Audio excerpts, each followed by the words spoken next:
Okay, this next lesson is going to be about finding equivalent fractions.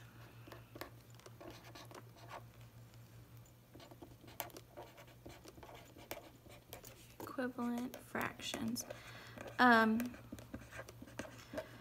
Equivalent has a word that you probably hear. It's talking about fractions that are equal.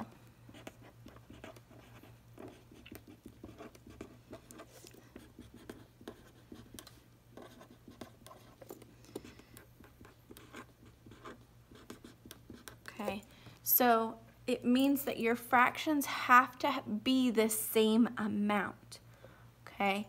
And sometimes that's a little bit, it's tough to think about.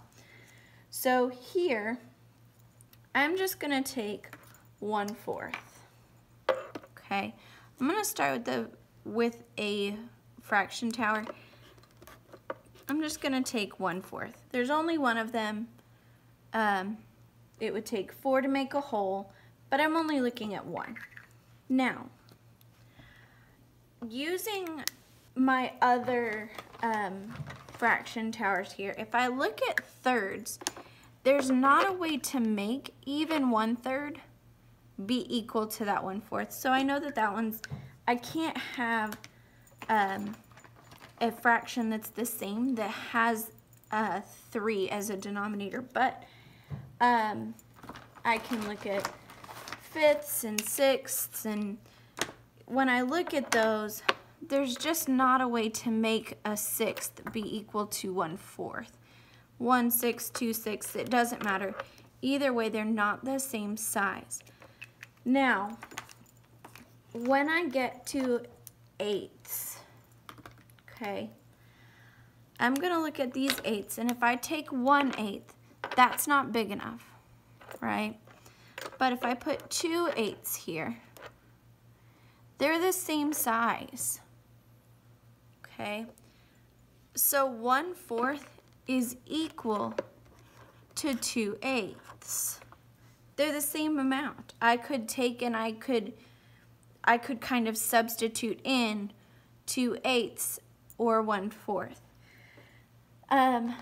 Another example that might be equal to 1/4, right, 1/4 again down here, is 3/12. If I stack those next to each other, those are the same size. Okay, so either way I write that, those are just, it means the same amount is shaded. It's just a matter of I'm breaking it into different size pieces. Now, something you may notice, okay, you have 4. 8 is a multiple of 4, isn't it? So 4 times 2 is 8. And look at the top. 1 times 2 is 2. The same thing down on this bottom example. 4 times 3 is 12. And 1 times 3 is 3. Okay? Now, this is all true, and you can absolutely go with your fraction towers and use those to kind of explain why this works. I'm also going to show you something else, okay? I want you to think, if I have the number 472 times 1, I get 472 again, okay? Well, the same thing happens whenever we're finding equivalent fractions. If I start with the fraction 1/4 and I multiply it by 1, I get 1/4 again, okay? It's that identity property. Anything times 1 is itself.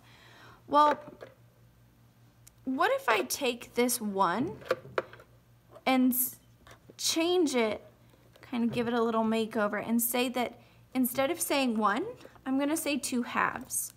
Okay?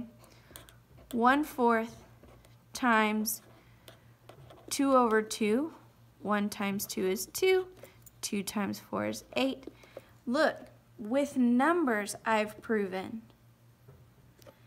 This is still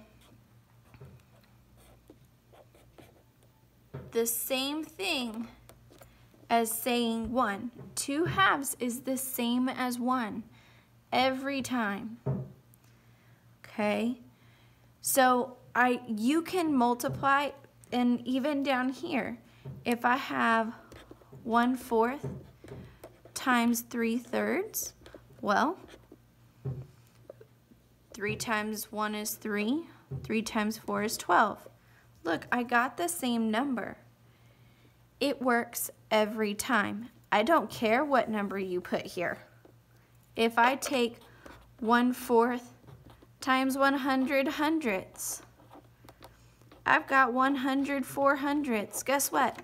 That fraction is the same amount. If I took a pizza and cut it into itty bitty little bitty slices, and there were 400 of them to make it be that whole pizza, if I wanted 1/4, it would be the same amount, okay? So I really want you to think about if the numbers are a little bit much for you, I want you to think about this picture.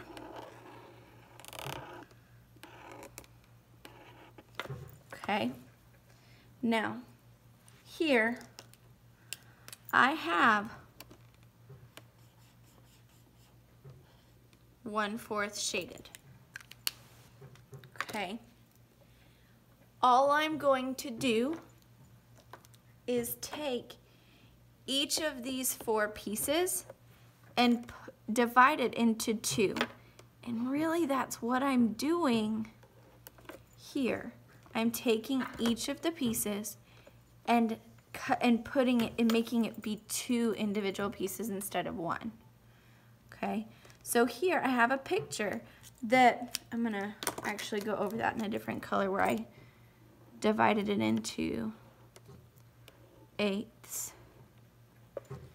But either way, whether I'm talking about it being a 4th here, or if I'm talking about them being those smaller pieces of 8ths, it's the same amount. I didn't change how much was shaded.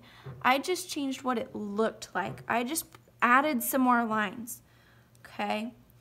No more or no less shaded. Just added lines. And here in a little bit, we'll talk about just taking those lines out. And that's where they're also equivalent fractions because you still have the same amount that's shaded. But here we're making more pieces. And that's what I want you to get from this one. We're cutting it again. We're taking that pizza and we're cutting it again. So some more examples. Let's talk about some more examples.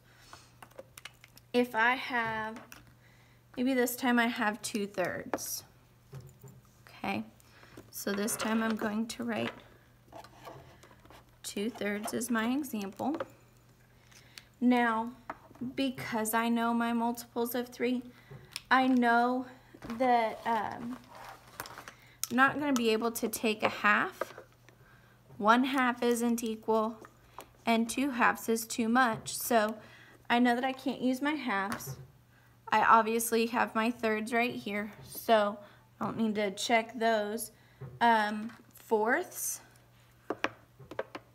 2/4 isn't enough. 3/4 is too much. It's not equal. It's got too much. It's got some hanging off. My 5ths. 2/5 is not enough. 3/5 is not enough. 4/5 is too much, so my 5ths don't work. Looking at my 6ths, I have 2/6, oops, 3/6,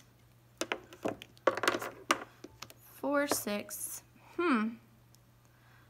And those match. So I know 2/3 is equal to 4/6. And if I think about that with numbers, I know that 3 times 2 is 6. And I knew that 2 times 2 is 4. So it makes sense that those would be equal to each other. And if I want to draw it in a picture, I tend to draw my pictures in circles. If you prefer to draw them in rectangles, you can absolutely do that. I'll even do a, this rectangle actually works beautifully to show this example. So here I have 2/3 of my circle shaded.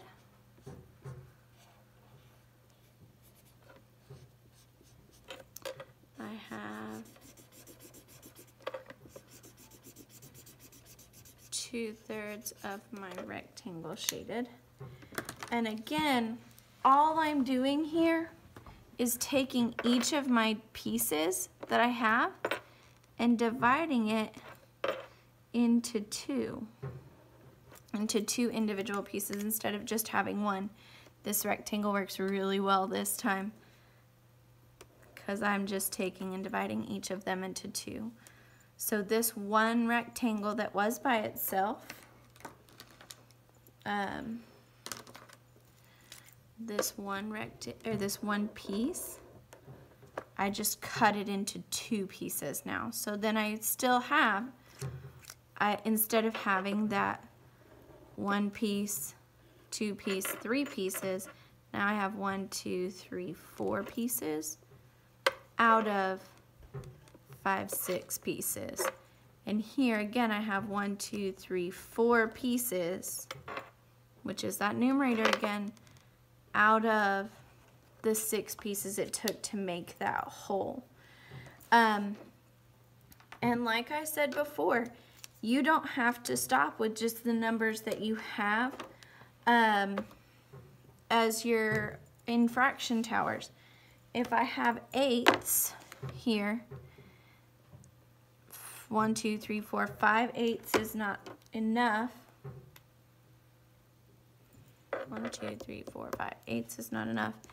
6 8s is too much, so that didn't work. We don't have 9ths. About 10ths. Think about it. Is 10 a multiple of 3? No?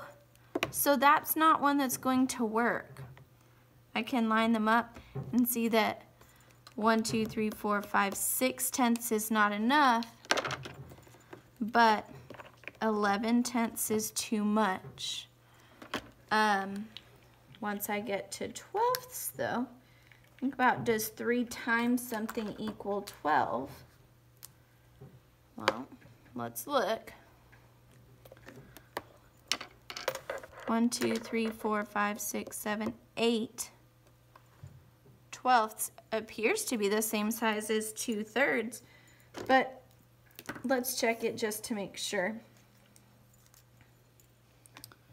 So I am hypothesizing, I'm pretty sure, based on my fraction towers, 2/3 is equal to 1, 2, 3, 4, 5, 6, 7, 8 12ths. Okay, so if I think 3 times what equals 12? Well, even if I don't know that, I can actually use my fraction towers to help me and say that this 1/3 is, I cut it into 4 pieces, which would be multiplying it by 4. And then I think, oh yeah, 3 times 4 is 12. I did know that. Okay, and what about 2 times 4? Does that equal 8? Well, yeah. So here, it's a little bit different. Instead of having it be, it would be harder to draw because the pieces are so tiny. Now, we didn't have ninths, but if you notice here, I have where I divided them into 2 pieces and 4 pieces. Could I go ahead and say 2/3 is equal to something else where I multiplied it by 3? Well, what's 3 times 3? 9. If I do times 3 on the bottom, I have to do times 3 on the top. Otherwise, it's not an equivalent fraction. So, because it's not equal to 1, because remember, really I'm multiplying by 3/3, which is the same as saying I'm multiplying by 1, okay? So 2 times 3 is 6. So here, in this example, let's see if I can draw this and make it work. So here, I have 2/3 again.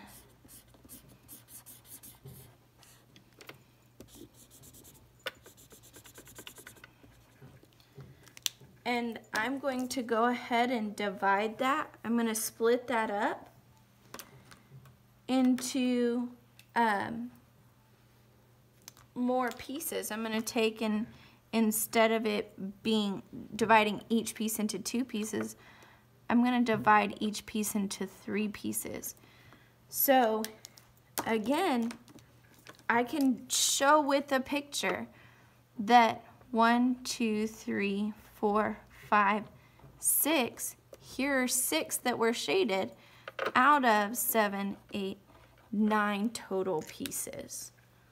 Okay, so those are just some examples of ways to find equivalent fractions and equivalent fractions that you might see. Okay, but as long as you're multiplying the top and bottom number by the same thing, it's going to get you the same answer.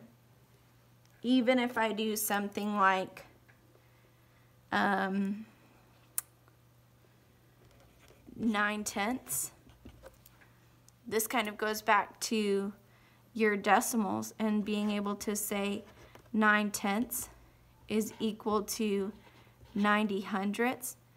Here, if I multiply each of these by 10, I end up with 90 over 100. It's still the same parts, it's still the same thing. It's just a matter of, I've cut it up differently. And we talked about that whenever we talked about decimals and having tenths and hundredths. So, there you go, equivalent fractions.